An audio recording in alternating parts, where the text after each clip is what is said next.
ตใหม่ก็คือนี่เครื่องบินรับของเล่นเครื่องปลาย230ราคา390 บาทนี่มีรีโมทด้วยไหนโชว์สิโชว์รีโมทเอาฝาถ่านให้ดูทำไมลูกก็โชว์ด้านหน้าสิคืออันนี้อีกอันหนึ่งเครื่องบิน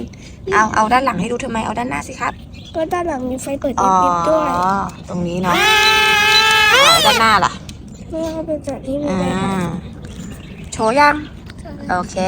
ไปเล่นกันเลยโอเค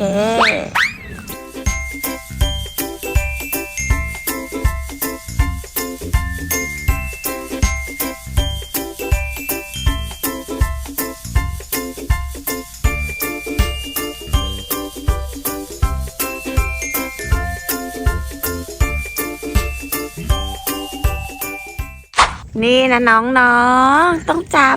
พร้อมยังกินพร้อมยังไปแล้วนะ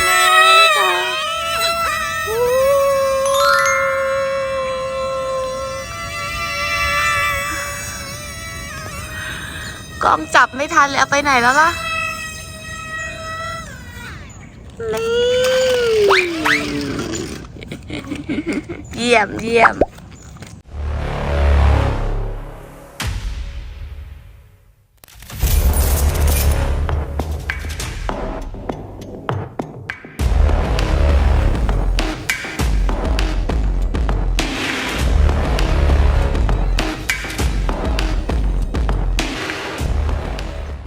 เต็ม10หนูให้100 คะแนนเลยครับหาซื้อได้ทางแอปส้มและต๊อกนะคะใช่จบคลิปนี้เป็นจบคลิปนี้ก่อนนะครับบ๊ายบาย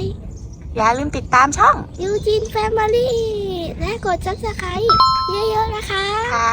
บ๊ายบายนะคะน้องๆบ๊ายบายค่ะ